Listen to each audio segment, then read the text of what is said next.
terror in theaters from the man who wrote Scream. Wesley Snipes becomes the half-vampire, half-human superhero, Blade. You're nothing to me but another dead vampire.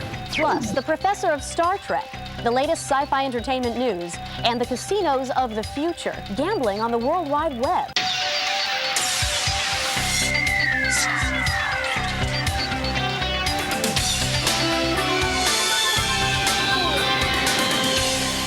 Welcome to another edition of Sci-Fi Entertainment. I'm Chase Masterson. From futuristic films to avenging fashion, the world of science fiction is generating news every day. Here are some of the headlines. You'll pay for that. You can now dress like Ralph Fiennes and Uma Thurman's characters in the new Avengers movie. The J. Peterman Company is now offering reproductions of high-fashion clothing and accessories from the film. Prices will range from $100 for a John Steed-style lapel pin to as much as $2,000 for one of Emma Peel's hand-sewn catsuits. Paramount Pictures has just bought the independent low-budget documentary Trekkies, paying $1.25 million. Hollywood insiders see the move as simply another attempt by Paramount to keep tight control of its most lucrative franchise. I always wanted to have a company and be a producer. Tom Cruise is considering producing and possibly starring in a big-screen adaptation of the Marvel comic book Iron Man.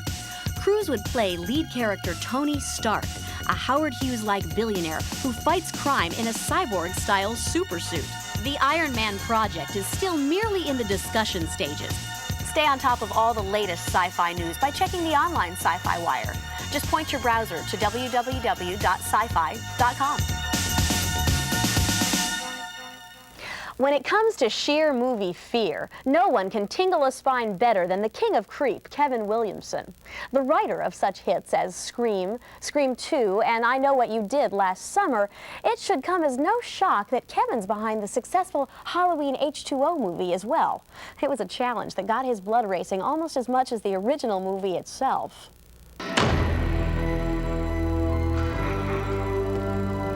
Let go! If you've seen the new Halloween film and noticed some similarities to the Scream films, you're right. Scream screenwriter Kevin Williamson serves as an executive producer on Halloween H2O and helped develop its script. The whole point of Scream was that it was a tribute to Halloween. When Drew Barrymore gets killed, her mom says, go down to the McKinseys and call the police. That's exactly what Jamie Lee Curtis says in Halloween 1. And if you notice in Halloween in H2O, you'll notice that Jamie Lee Curtis says, go down to the Beckers and call the police. The Beckers was Drew Barrymore, Casey Becker from Scream. So I've kind of, we tried to have fun with them and tie it all together. The original Halloween is Kevin Williamson's favorite film. So when he first met Jamie Lee Curtis to discuss Halloween H2O story ideas, he was, well, starstruck. She kissed me on the cheek, and I thought I was going to die. My knees buckled. I was so... She's amazing, this woman. Michael Myers is dead. What do you want me to say? And as soon as she met me, she goes, hi, it's nice to meet you. We're going to make Halloween. And she just started right into the story of what it's about, who she is, who Laurie is. 20 years later, she's this, she's this, she's this. And I thought, well, okay, but what about this? I said, I always envision if they make another Halloween, they should do it this way. And I said, what, this and this and this. And we got into this huge conversation, this big debate. And then we started pounding out some kind of story. And I kind of, worked up an idea, and Jamie and I sort of pitched it, and we were off and running. Williamson was an unknown writer when he wrote the first Scream script. Action! I thought, well, this movie will never sell, but maybe it'll introduce everyone to the kind of writer I am. And if nothing else, it'll be a calling card. But as luck had it, everyone read it and sort of recognized it as something different and jumped at it. And of course, it wound up in the right hands.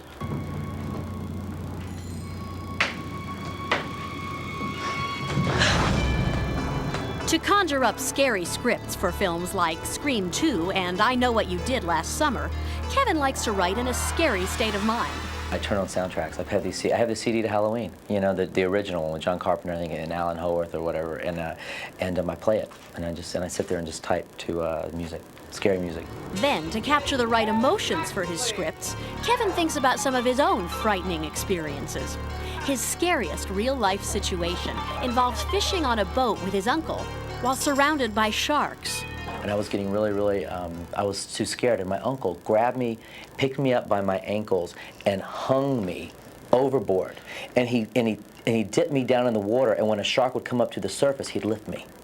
And so that they would just miss me. And I had never been more scared in my life. I was so scared because I was thinking at any moment the boat's gonna hit a wave or something and he's just gonna drop me. And he could have.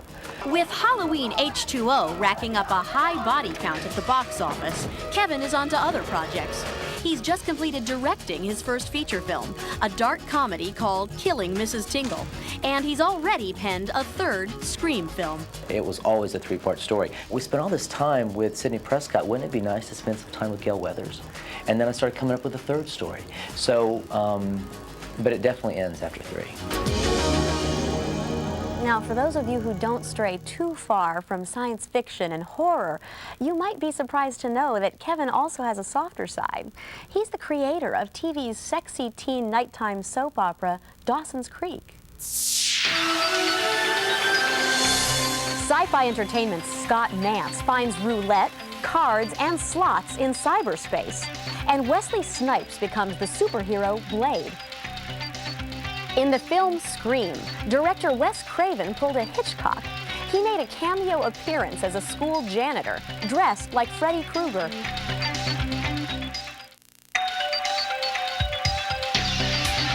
Vote online for your favorite teen horror movie. Go to our website at www.scifi.com/entertainment.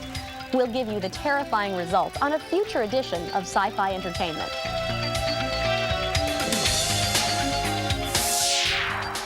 The creation of the World Wide Web has spawned a lot of entrepreneurs. One successful as well as highly controversial high-tech frontier is the cyberspace casino. These futuristic gaming palaces let you gamble on cards, roulette, and slots from your home. Scott Nance visited one company to see how this new industry works. One of the trailblazers of the internet gaming industry is World Wide Web Casinos, headquartered in Orange County, California. The company runs a number of virtual casinos, offering all the traditional casino games, including blackjack, poker, roulette, and slot machines. Whoa, hello. That gives us a 5th coin. I toured one of these digital gambling houses with the founder of World Wide Web Casinos, Peter Michaels. Because we're not in an actual casino like in Vegas, what do people see on the screen? Well, they see our slot machines, for example, actually look like slot machines. Rather than using cartoony visuals, the company's graphic designers have created high-definition imagery. This is combined with sound effects to give the feel of a real casino. We got 3 4s. We got 3 of a kind. Okay. Ding, ding, ding. While real casinos employ armies of security personnel for protection, internet casinos have to hire highly trained specialists to guard their coffers. Well, what we've done is we've taken engineers from Rockwell. We've also taken some kids, or one particular person who used to work for the CIA that used to break encryption and develop encryption for our Central Intelligence Agency. And so we utilized him and our other engineers to create our firewall, our secured encryption. But even though Michael's web casino is secure from hackers, it is vulnerable to Uncle Sam. Many in the government think internet gambling violates the intent, if not the letter, of the law. I know that your office is here in Orange County. Yes. But the computer mainframes are in South Africa. What's that all about? Well, what it is we're in a legal jurisdiction that allows the bets.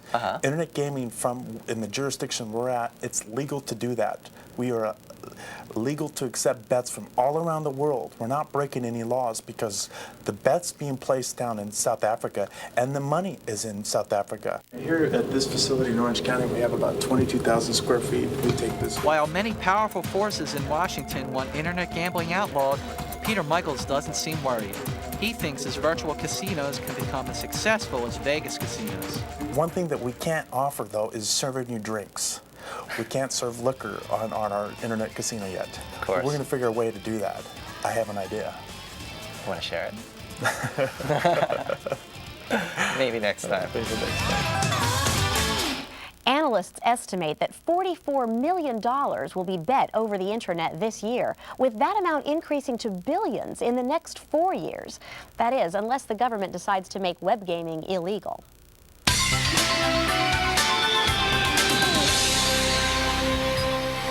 Familiar with the blood god? Frost, you're nothing to me but another dead vampire.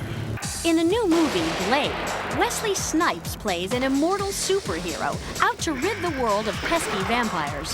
The film is based on a Marvel comic book character, but Snipes wanted to make Blade as realistic as possible.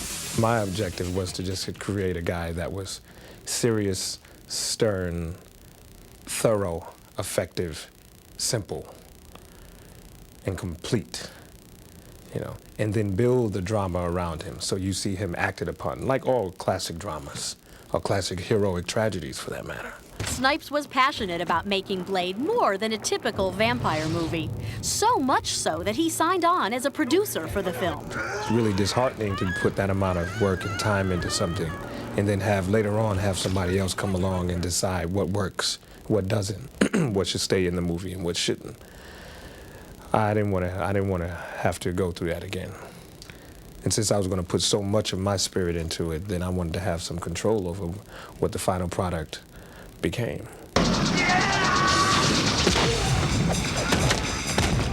One of Blade's strengths is his adeptness at martial arts. Snipes himself has studied and practiced this fighting technique since age 12. You know, I was really, really short. And my mom, she felt as though it would be helpful for me, not only to give me discipline, but, you know, help me deal with growing up in the Bronx. And then it just became a passion, and I stuck with it. Wesley Snipes was born in Florida, but moved to the Bronx when he was still an infant. Growing up, he was heavily influenced by female members of his family, including 3 sisters. You take my grandmother and my mother and my aunts, and my babysitter had 5 daughters. So I grew up around women all my life. It's one day I'm not a stark raving queen just walking around. This tough action star was even a member of the Girl Scouts at one time. It just kind of worked out that way. My mother and my aunts and my sister, they were all a part of the Girl Scout troop, and so, you know, there was a bunch of girls, and I went along with them on the regular, and I thought I helped out. I'd sell cookies, you know. Being one of the only guys with a troop of, you know, maybe 30 girls isn't really a bad idea. Before making his mark in films, Snipes jumped from job to job. He once took a job as a parking attendant. He thought it would be high-paying because of the tips. But they ended up making me the parking attendant at Columbia University in the teachers' parking lot, the faculty parking. And there were no tips, none. None. That lasted about 3 days. Today, of course, Wesley doesn't have to worry too much about money. As one of Hollywood's most in-demand actors, he has to be more concerned about hunting down vampires than parking cars.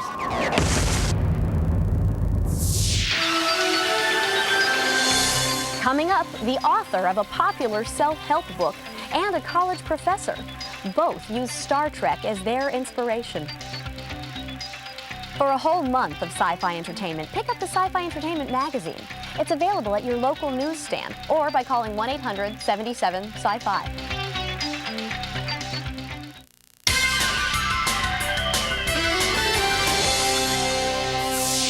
Imagine guiding your life or teaching a college class by what you see on a sci-fi TV series. Sounds a bit strange and far-fetched until you read this self-help book or sit in a class at the University of California. We'll talk with the professor that teaches Star Trek 101 in a minute. But first, the man who wrote this book, he claims it's the one guide to life that no one in any galaxy should be without. Dave Marinaccio is a successful 40-something executive. But in his book, All I Really Need to Know I Learned from Watching Star Trek, Dave declares Trek is his guiding light to personal and professional fulfillment. People say Say, Dave, Star Trek was a television show, don't you get it? And you hear this. But if you think about it, it's not the source of knowledge that's important, it's the quality of knowledge. Whether he's at a business meeting or a social gathering, Marinaccio finds himself digging into the vast Star Trek resources of his mind in a concerted effort to make the best of any situation. If this planet is to develop in the way it should, we must equalize both sides again. I think that the major thing in Star Trek is the Prime Directive. It's the basis of the whole series. And the Prime Directive is a wonderful way not only to treat a planet when you come in your spaceship to that planet, you know, you're going to respect the rights of that society and you're going to respect the people on that society or beings on that society to have a system and let them have their own system, not to interfere. The Prime Directive is not only a way to treat other societies, it's a way to treat other people. Marinaccio's admiration for Captain Kirk in the classic Star Trek series borders on idol worship. James Tiberius Kirk, okay? He's moral, he's creative, he's intelligent, he's at the top of his profession, he's well known in his profession, and he's extremely successful with women, okay? And if Kirk is a little loose with the ladies, let's not forget, he's also a hard-nosed, respected boss. And Marinaccio firmly believes earthly enterprises could learn a thing or two from the captain's executive instincts. Direct computer feed to Mr. Spock. Hi, sir. Kirk is the best manager I've ever seen. He never uses fear or intimidation as a management tool, and that gets him a loyalty. I think people trust him and respect him. He has a foundation of trust in the place he lives. He leads through example. He's the first on a transporter pad. He's the first one down. He shows the people who work for him that their safety is his primary concern. Marinaccio is thrilled with the positive feedback he's been getting from those who have read his book. But he hopes to one day receive a response from the late great bird of the galaxy himself, Gene Roddenberry. The only reason I'm here, the only reason they're all there, is because of Gene Roddenberry, because of Gene Roddenberry's vision. He's obviously a man far ahead of his time, and as well as being just a brilliant television producer. That's who I would like to talk to, Gene Roddenberry. Maybe, you know, maybe I'll get the chance 50 years from now. Now, for those of you who want to see where Dave has mined his gems of wisdom, you'll be thrilled to know that the entire original Star Trek series will begin airing exclusively on the Sci-Fi Channel beginning next month. And who better to talk about Star Trek's relevant contributions to society, aside from the phrase, "Beam me up, Scotty," than Daniel Bernardi, a professor who teaches at the University of California. Now, Daniel, welcome. Thank you. Your course is called Star Trek and Society, affectionately called Star Trek 101 by the students. Is it a film class, a philosophy class? Where does it fit into the curriculum? Well, it's a little of both, and it has a lot to do with sociology as well. It's really about the way in which popular culture, in this case Star Trek, engages the ideologies of our time. You've also written a book. It's called Star Trek and History, Racing Toward a White Future. Is that book suggesting that Star Trek is racially negative? On the one hand, it's progressive. It casts diverse groups of actors, whether it's in the 60s or in the present with Voyager. Yeah. And on the other hand, though, it can tend to offer sort of a white ideal, where the future is sort of whitewashed. And in that case, it can be racist. So it's both. That's interesting because Star Trek has always been considered one of the most racially progressive shows of all time. Well, the idea behind Star Trek has always been acceptance of difference and IDIC, infinite diversity and infinite combinations. But if you look closely at the series, whether it be the first series, the Star Trek of the 60s, or even DS9, Deep Space Nine, you'll see that sometimes it contradicts itself. In Deep Space Nine, a lot of the fans, for example, consider the representation of the Ferengi to be anti-Semitic. And if you look at, say, gender, the way in which women have been represented on Star Trek has been pretty much as sex objects, right? Beautiful. With very strong insides and standing for very strong ideas. Not always, though. Sometimes, yes, but they tend to contradict each other. So in one case, you'll have a beautiful woman who will also be a leading character and strong and make decisions, and sometimes you'll have a woman who's just there to look beautiful. Interesting that such incredible concepts may also be fallible, which is actually a very Star Trek concept itself. Well, I love Star Trek. I mean, I'm a Trekker. But that doesn't mean I accept it fully and without criticism. Indeed, if you look at the history of Star Trek fans, they've been very critical, but very loyal. And that's the beauty of Star Trek, I think, that it can bring these issues up, sometimes fall flat on its face, but always come back, throw the issue out, and allow people to talk about it.